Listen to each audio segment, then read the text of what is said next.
आत्म सुझाव धनवान होने की तरफ तीसरा कदम। कोई भी सोच, चाहे वो सकारात्मक हो या नकारात्मक, बिना आत्म सुझाव के हमारे अवचेतन मन तक नहीं पहुंच सकती। आत्म सुझाव का मतलब होता है बार बार खुद से वो बातें कहना जो आप अपने जीवन में लाना चाहते हो। अब बार बार खुद से कहो, मैं लायक हूं, मैं सफल हूं, मैं अमीर बन रहा हूं, तो आपका अवचेतन माना इसे सच मानने लगता है। और जब अवचेतन मान लेता है तब पूरी कायनात आपको उस दिशा में धकेलने लगती है। इसलिए सोच समझकर बोलो, क्योंकि आपके शब्द आपका भविष्य बना सकते हैं। कोई भी सोच, चाहे वो अच्छी हो या बुरी, सीधे हमारे अवचेतन मन में नहीं जा सकती जब तक हम उस सोच को जोरदार भावना या पक्के विश्वास के साथ बार बार नहीं दोहराते, वो अंदर नहीं जाती। हमारा दिमाग लगातार बहुत कुछ सुनता, देखता और महसूस करता है। हमारी आंखें, कान, नाक, जीभ और त्वचा हर पल नई जानकारियां लेती हैं, लेकिन ये सारी जानकारी पहले हमारे चेतन मनशिस माइंड में जाती है। अब चेतन मन क्या करता है? ये एक सुरक्षा गार्ड की तरह काम करता है। जो सोच या जानकारी हमें बार बार लगती है, जो हम दिल से मानने लगते हैं, उसी को ये गार्ड पास होने देता है और उसे हमारे अवचेतन मन में भेज देता है। इसका मतलब ये है कि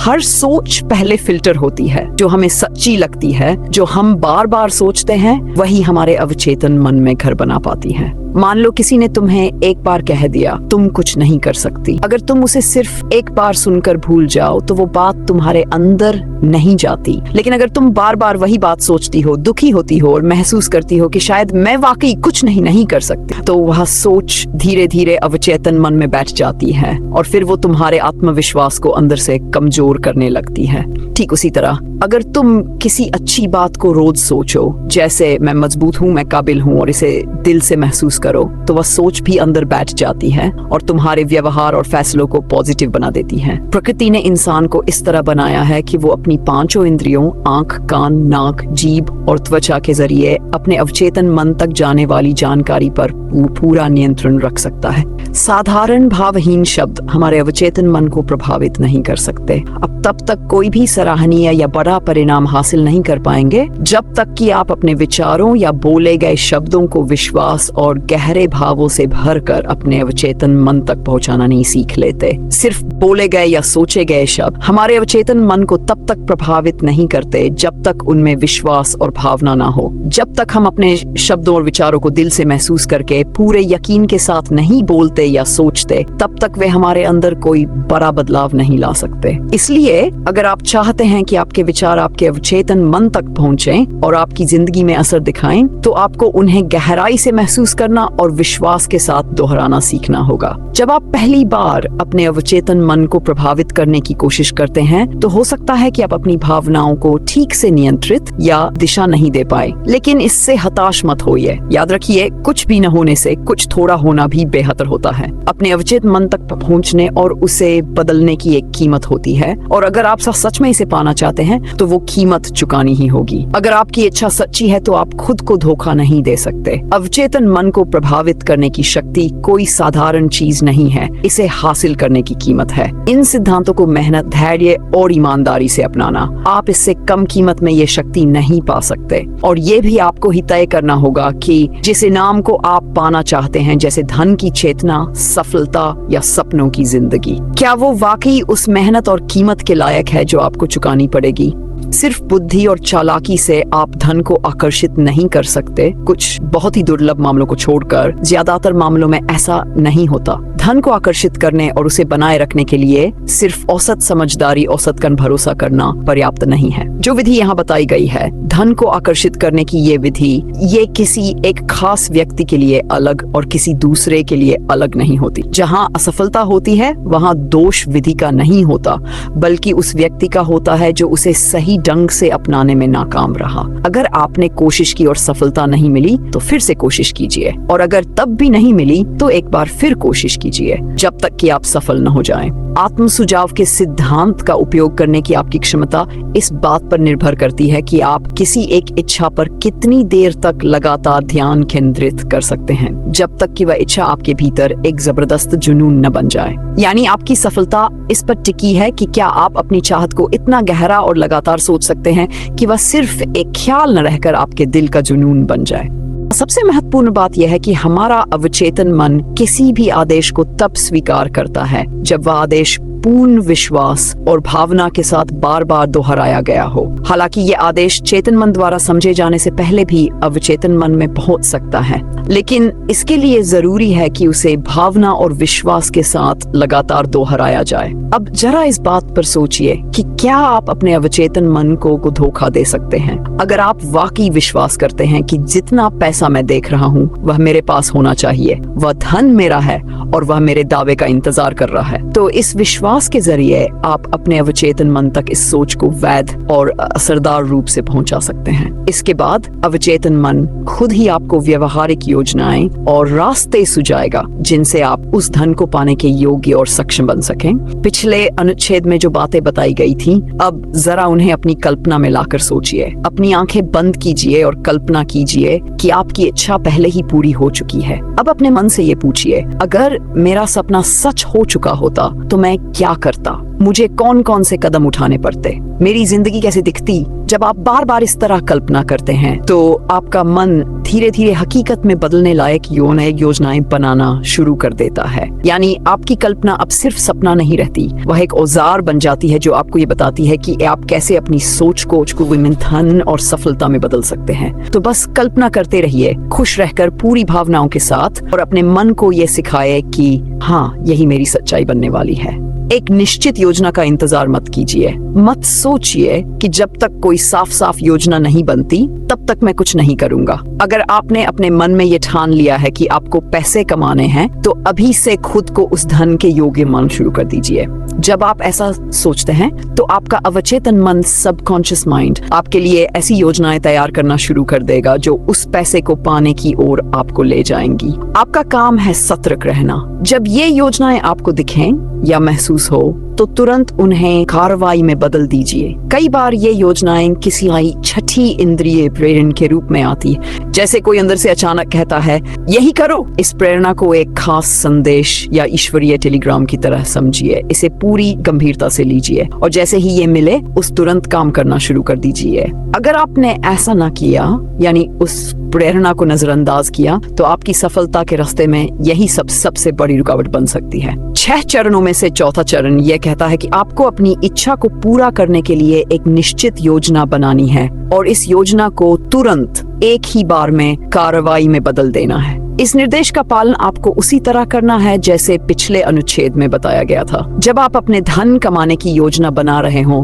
तो अपने तर्क या सोचने की क्षमता पर पूरी तरह विश्वास न करें, क्योंकि आपका तर्क दोषपूर्ण हो सकता है और आपका विचार करने वाला दिमाग शायद आलसी हो जाए, और अगर आप सिर्फ उसी पर निर्भर रहेंगे तो ये आपको निराशा की ओर ले जा सकता है। जब आप बंद आंखों से उस पैसे को देख रहे होते हैं जिसे आपने इकट्ठा करने की इच्छा की है, तो उसी समय अपने आप को उस सेवा या माल को देते हुए भी देखिए जिसे आप उस पैसे के बदले देना चाहते हैं। ये बहुत महत्वपूर्ण है कि आप पैसे की कल्पना के साथ साथ खुद को कुछ मूल्यवान देते हुए भी देखें।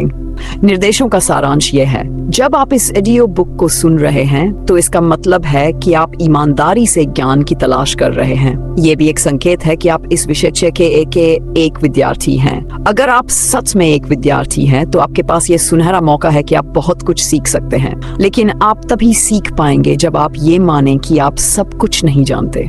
और याद रखिए, आप केवल विनम्रता और सीखने की भावना से ही सच्चा ज्ञान प्राप्त कर सकते हैं। अगर आप कुछ निर्देशों को अपनाने से मना कर देते हैं या उन्हें नजरअंदाज करते हैं तो फिर आप असफल हो सकते हैं। अगर आप वास्तव में संतोषजनक परिणाम पाना चाहते हैं तो आपको सभी निर्देशों को पूरा विश्वास और समझदारी के साथ अपनाना होगा। 6 चरणों की विधि का सार और उनके साथ जुड़े सिद्धांत।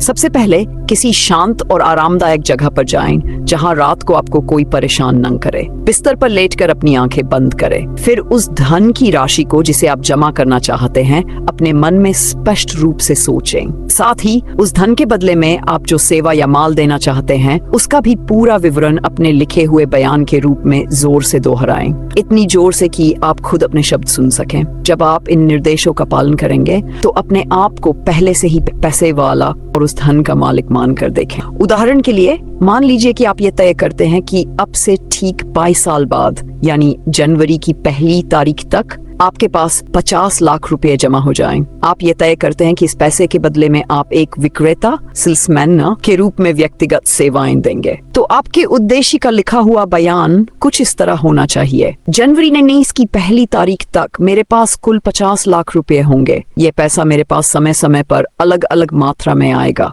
मैं इस धनराशि को अपने दिए गए समय में एक विक्रेता के रूप में अपनी व्यक्तिगत सेवाएं देकर कमाऊंगा।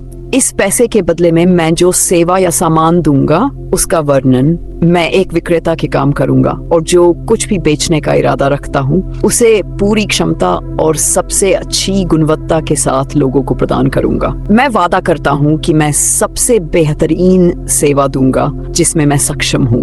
मुझे पूरा विश्वास है कि मैं ये पैसा अपने अधिकार में कर लूंगा। मेरा विश्वास इतना मजबूत है कि मैं इस पैसे को अपनी आंखों के सामने देख सकता हूँ और अपने हाथों से छू सकता हूँ, जैसे कि ये अभी मेरे पास हो। मैं जानता हूँ कि जो सेवा मैं इसके बदले में दूंगा वही इस पैसे को मेरी तरफ खींचेगी और ये पैसा मेरी दी गई सेवा के अनुपात में ही मेरे पास आएगा। ये पैसा अभी बस मेरे प्रस्ताव और सेवा के बदले में स्थानांतरण की प्रतीक्षा कर रहा है। मैं अब उस योजना का इंतजार कर रहा हूँ जिसके जरिए ये धनमा होगा और जैसे ही मुझे वह योजना मिलेगी मैं तुरंत उस पर काम करना शुरू कर दूंगा। वह धन जिसे आप जमा करने का इरादा रखते हैं, जब तक आप उसे अपनी कल्पना में साफ साफ नहीं देख सकते तब तक आपको ये अभ्यास रोज सुबह उठने के बाद और रात को सोने से पहले दोहराते रहना चाहिए। तीसरा कदम यह है, अपने उस लिखित बयान की एक कॉपी बनाकर ऐसे स्थान पर रखें जहां आप उसे हर दिन सुबह जागते ही और रात को सोने से पहले पढ़ सके, जब तक कि वह आपके मन में पूरी तरह याद न हो जाए।